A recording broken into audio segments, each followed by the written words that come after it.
પ્રમાદ આદિ દોષોને લીધે સ્વસ્થાનમાંથી પરસ્થાનમાં ગયેલો આત્મા પાછો ફરીને તે જ મૂળ સ્થાને જવાની ક્રિયા કરે તે પ્રતિક્રમણ છે. મિથ્યાત્વમાંથી પાછા ફરીને સમ્યક્ત્વમાં આવવું, અવિરતિમાંથી પાછા ફરીને વિરતિમાં આવવું, પ્રમાદ માર્ગમાંથી પાછા ફરીને સંયમ માર્ગમાં ઉત્સાહિત થવું, કષાયમાંથી પાછા ફરીને કષાયરહિત થવું કે ચારિત્ર્યની નિર્મલતાને પ્રાપ્ત કરવી આ પ્રતિક્રમણનો વ્યાપક અર્થ છે. પ્રમાદ સ્થાન કે પાપ સ્થાનમાંથી પોતાના હિત માટે પાછું ફરવાનું છે. દેવસી, રાઈ, પક્કી, ચોમાસી અને સંવત્સરી આમ 5 પ્રતિક્રમણ છે. પહેલા અને છેલ્લા તીર્થંકર દેવના શાસનમાં સપ્રતિક્રમણ ધર્મ કયો છે. માટે સાધુ, સાધ્વી, શ્રાવક અને શ્રાવિકાએ નિયમિત ઉભયટંક દેવસી, રાય પ્રતિક્રમણ તથા પક્કી, ચોમાસી અને સંવત્સરીય પક્કી, ચોમાસી અને સંવત્સરી પ્રતિક્રમણ અવશ્ય કરવું જોઈએ. શ્રાવક, શ્રાવિકા વ્રતધારી ન હોય તો પણ તેમને 5 પ્રતિક્રમણ કરવાના છે. ત્રીજા વૈદના ઔષધની જેમ રાગ હોય તો મટાડે અને રાગ ન હોય તો શરીરની પુષ્ટિ કરે, કાંતિ વધારે, તેમ પ્રતિક્રમણ પર દોષ લાગ્યો તો તેની શુદ્ધિ કરે છે. ન લાગ્યો હોય તો ચારિત્ર ધર્મની પુષ્ટિ કરે છે. પ્રતિક્રમણનું મૂળ નામ આવશ્યક છે. ચતુર્વિધ સંગે ઉભયટંક આવશ્યક કરવા યોગ્ય હોવાથી એનું નામ આવશ્યક છે. અન્નાય ધમ્મો જીનશાસ્ત્રનું આ મહાન જીવન સૂત્ર છે. શ્રી જિનેશ્વર ભગવંતની આજ્ઞા મુજબ કરાય તે ધર્મ. ઈચ્છા મુજબનો ધર્મ આત્માએ ઘણો કર્યો, પણ તેનાથી આત્મકલ્યાણ ન થયું, ન જ થાય. આજ્ઞામાં ધર્મ, આજ્ઞાથી ધર્મ, આજ્ઞાની આરાધનાથી જ ધર્મ. ઈચ્છા એ રોગ છે, આજ્ઞા એ રોગનું ઔષધ છે. આજ્ઞાની વિરાધના. શ્રી જિનેશ્વર દેવોએ જે કાર્યો કરવાનો નિષેધ કરેલો છે તેવા કાર્ય કરવા, જે કાર્યો કરવાની આજ્ઞા કરી છે તેવા કાર્યો ન કરવા, જીન વચનના અશ્રદ્ધા કરવી, જીન વચનથી વિરુદ્ધ પ્રરૂપણા કરવી, પ્રત્સૂત્ર ભાષણ કરવું, શાસ્ત્ર વિરુદ્ધ બોલવું, આ બધાથી જીન વચનની વિરાધના થાય છે. તેથી પાપ કર્મ બંધાય છે. આ પાપના ફળ સ્વરૂપે જીવ સંસારમાં જન્મ મરણાદિ અનંત વિટંબણા પામે છે. આ ચારેય પ્રકારના પાપો અપરાધોની શુદ્ધિનો શ્રેષ્ઠ ઉપાય પ્રતિક્રમણ ધર્મ છે.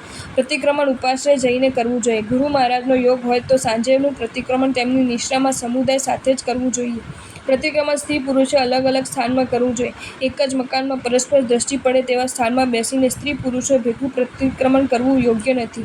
સ્ત્રીએ અર્થાત શ્રાવિકાએ પુરુષોનો વેશ પહેરીને અને માથું ઉગાડું રાખીને પ્રતિક્રમણ કરાય નહીં.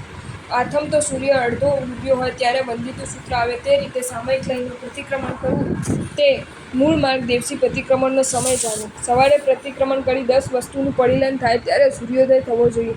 તે પહેલાંનો સમય રાય પ્રતિક્રમણનો જાણવો. અપવાદ માર્ગે સાંજનું પ્રતિક્રમણ ત્રીજા પ્રહર પછી અર્થાત બપોરના 3 વાગ્યા પછી રાત્રિના 12 વાગ્યા સુધીમાં કરી શકાય. કહેવાનો ભાવ એ છે કે કારણવશાત શ્રાવક શ્રાવિકાએ અપવાદ માર્ગથી પણ ઉભયટંક પ્રતિક્રમણ અવશ્ય કરવું જોઈએ. પ્રતિક્રમણ કરનારે શરીર, વસ્ત્ર અને ઉપકરણની શુદ્ધિ રાખવી જોઈએ. શુદ્ધિપૂર્વક ક્રિયા મહાન ફલદાયી છે. કટાશનું ઊનનું જોઈએ. શુદ્ધિપૂર્વકની ક્રિયા મહાન ફલદાયી છે. ફાટેલું સાંધેલું ન હોય, નામ લખેલું હોય પણ ન ચાલે.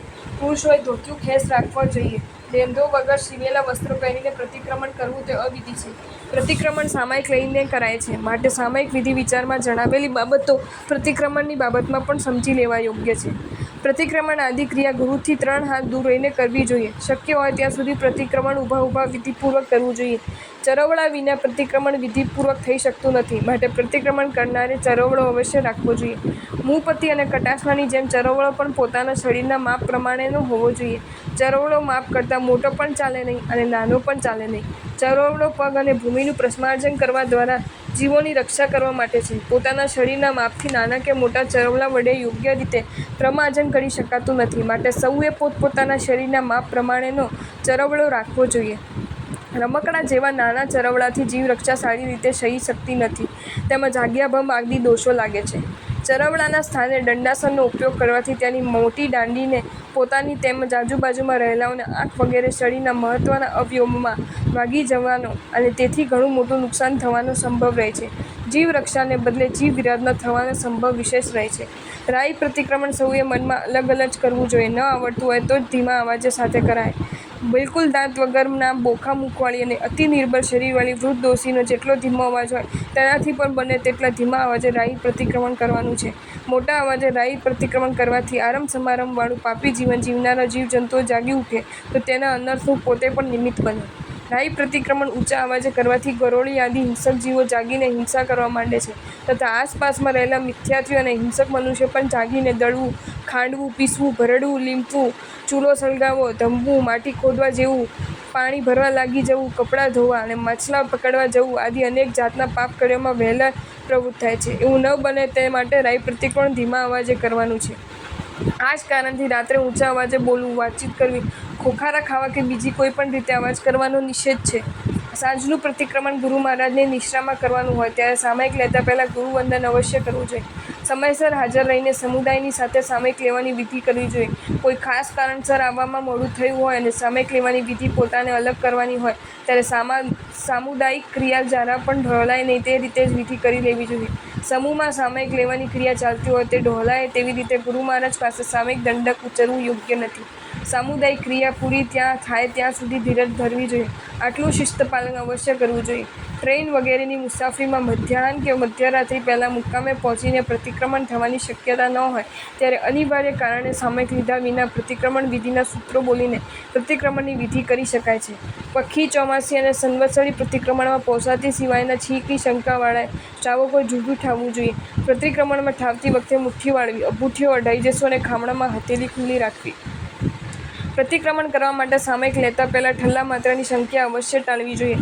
પ્રતિક્રમણમાં વચ્ચે માતરું કરવા ઉઠાય નહીં. ઉઠવું જ પડે તો 6 આવશ્યક પૂરા થયા પછી જ ઉઠવું જોઈએ અને તેને ચરવડો ઉપરાંત દંડાસન અને ઊનની કામળી પણ પોતાની પાસે રાખવી જોઈએ. દંડાસનથી જમીન કૂંજીને ચાલવું જોઈએ. દિવાલ પાસે જઈ દિવાલ સામે મુખ રાખી વસ્ત્ર બદલવું જોઈએ. માતરું કરવા જતી વખતે પહેરવાનું ધોતિયું પણ ધોતિયાની જેમ કાઠડી મારીને અને પાટલી વાળીને જ પહેરવું જોઈએ. કેડ ફરતું વીંટાળી દઈને લુંગીની જેમ પહેરાય નહીં. કામળી બરાબર ઓઢવી જોઈએ. કામળીને બદલે કટાશનું માથે ઓઢીને જવાય નહીં. પૂંજણીથી કુંડી પૂંજવું, તેમાં માતરું કરી નિર્દોષ અને નિર્જીવ ભૂમિ ઉપર જયણાપૂર્વક કુંડી નીચે મૂકી અણુજાણહા જસુક કહો કહી માતરું પરઠવું જોઈએ. માતરું પરઠ્યા પછી ફરીથી કુંડી નીચે મૂકી 3 વાર વોસી રહી કહેવું જોઈએ. જ્ઞાન અને જ્ઞાનના સાધન ઉપર તેમજ અક્ષર લખેલી બીજી કોઈ પણ વસ્તુ ઉપર માતરું પરઠવાય નહીં. માત્રાની કુંડી હાથમાં રાખીને કોઈ પણ બોલાય નહીં. તેથી જ્ઞાનની આશાતના થાય છે. જયણાપૂર્વક માતરું પરઠવ્યા પછી શુદ્ધ વસ્ત્ર પહેરી દંડાસનના ઉપયોગપૂર્વક પ્રતિક્રમણના સ્થાને આવી ઈર્યાવયમ કરી ગમણા કહી વચમાં પ્રતિક્રમણની જે વિધિ બાકી રહી ગઈ હોય તે પૂરી કરી લેવી જોઈએ. થોડી પણ વિધિ બાકી રહી જાય તો પ્રતિક્રમણ અપૂર્ણ થાય.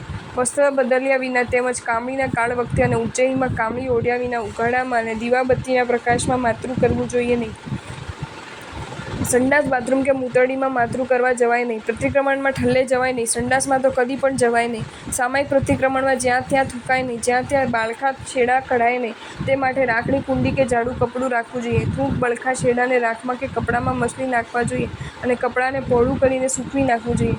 વૃદ્ધાવસ્થા, બીમારી, મોટો તપ કે અશક્તિ આદિના ખાસ કારણ સિવાય ભીખ, થંભલા વગેરેનો ટેકો બેસાય નહીં. લમણે હાથ દઈને બેસવું, 2 હાથમાં માથું રાખીને બેસવું, માથું નીચું રાખીને બેસવું આ બધી શોકદર્શક અને પ્રમાદવર્ધક મુદ્રાઓ છે. પ્રતિક્રમણ અપ્રમાદપૂર્વક કરવાની માંગલિક ક્રિયા છે. તેથી અને એવી બીજી પણ મુદ્રાઓ તેમાં કરાય નહીં. તદુપરાંત 2 પગ ઊભા રાખી ગોઠણ કરતા ફરતા 2 હાથ વીંટાળીને બેસવું, 1 પગ ઊભો રાખી 1 હાથ જમીન ઉપર ટેકવીને બેસવું વગેરે અસભ્ય મુદ્રાઓ છે.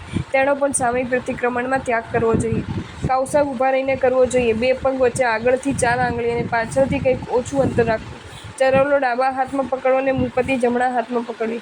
ડોક સીધી રાખી નજર નાસિકાના અગ્રભાગ ઉપર અથવા સ્થાપનાચાર્યજી સામે રાખવી. મુખ પ્રસન્ન રાખવું. તે વખતે નીચે ઉપરના દાંત પરસ્પર અડવા ન જોઈએ. કૌશકમાં લોગસ કે નવકાર વિધિ મુજબ જેટલા ગણવાના હોય તેટલા જ ગણાય. તેથી ઓછા પણ ગણાય નહીં અને વધારે પણ ગણાય નહીં. ઓછા ગણવામાં પણ દોષ છે અને વધારે ગણવામાં પણ દોષ છે. જેણે લોગસ આવડતો હોય તેને લોગસનો જ કૌશક કરવો જોઈએ. લોગસ ન આવડતો હોય તો જ નવકારનો કૌશક કરાય. કૌશક બોલનારે પણ 1 લોગસનો કૌશક ચંદેસુ નિમલાયા સુધી ન આવડે તો 4 નવકારનો કૌશક એમ જ બોલવું જોઈએ. પણ 1 લોગસ અથવા 4 નવકારનો કૌશક એમ બોલાય નહીં. અર્થાત ન આવડે તો ના સ્થાને અથવા શબ્દ બોલાય નહીં. લોગસનો કૌશક ચંદેસુ નિમલાયા કે સાગર ઓર ગંભીરા જ્યાં સુધી કરવાનું વિધાન હોય ત્યાં સુધી જ કરાય. તેથી આગળ કરાય નહીં. કૌશકમાં શરીર હલાવાય નહીં, હસાય નહીં, આડે અવળે નજર ફેરવાય નહીં, આંખો બંધ રખાય નહીં. નજર નાસિકાના અગ્રભાગ ઉપર અથવા સ્થાપનાચાર્યજી સામે રાખવી જોઈએ. કૌશકની મુદ્રામાં રહીને જ કરવાનો છે. નવકારવાળીને ગણીને કૌશક થાય નહીં. તેમ કરવાથી નવકારવાળી ગણી કહેવાય પણ કૌશક કર્યો કહેવાય નહીં. વળી ગુરુ મહારાજ કૌશક પાડે ત્યાર પછી જ આપણે કૌશક પરાય. આ ગુરુ મહારાજ પ્રત્યેનો વિનય છે. આદેશ લઈને સૂત્રો બોલનાર સિવાયના બીજા પ્રતિક્રમણ કરનારાઓએ આદિથી અંત સુધી પ્રતિક્રમણના બધા સૂત્ર મનમાં બોલવા કે ધારવા જોઈએ અને સૌએ અર્થમાં ઉપયોગ રાખવો જોઈએ. પ્રતિક્રમણની ક્રિયામાં જ્યાં જે પ્રકારની મુદ્રા રાખવાનું વિધાન હોય ત્યાં તે પ્રકારની મુદ્રા સાચવવી જોઈએ. નિશ્ચિત મુદ્રાઓ સાચવપૂર્વક ધર્મક્રિયા કરવાથી તેને અનુરૂપ શુભ ભાવો હૃદયમાં ઉત્પન્ન થાય છે. આસન અને મુદ્રાઓનું ઉચિત પાલન શુભ ભાવોની વૃદ્ધિમાં નિમિત્ત બને છે. મુદ્રાઓ સાચવવા સિવાયના સમયે સૌએ 2 હાથ જોડેલા રાખવા જોઈએ. આ ગણધર રચિત કલ્યાણકારી સૂત્રો પ્રત્યેનો વિનય છે. પ્રતિક્રમણ વિધિપૂર્વક કરવું જોઈએ. જે સૂત્ર બેસીને બોલવાની વિધિ હોય તે બેસીને બોલવા જોઈએ અને જે સૂત્ર ઊભો રહીને બોલવાની વિધિ હોય તે ઊભા રહીને બોલવા જોઈએ. તેવી જ રીતે જે સૂત્રો એક જણ આદેશ લઈને બોલે અને બાકીના સૌએ સાંભળવાની વિધિ હોય તે સૌએ સાંભળવા જ જોઈએ, પણ બધાએ બોલાય નહીં. જે સૂત્ર સમૂહમાં સાથે બોલવાની વિધિ હોય તે બધાએ બોલવું જોઈએ, તેમાં મૌન રહેવાય નહીં. જ્યાં જે પ્રમાણે વિધિ હોય ત્યાં તે પ્રમાણે કરવું જોઈએ. આપણી ઈચ્છા મુજબ કરવાથી અવિનય આદિ ઘણા દોષો લાગે. પ્રતિક્રમણનું ફળ: સમકિતીને કર્મબંધ ઓછો થાય, તેના 8 કર્મ જલ્દી નાશ પામે. સંજોગ વશાત કર્મ બાંધવા છતાં પ્રતિક્રમણ કરીને જીવ પાપથી હલવો થાય.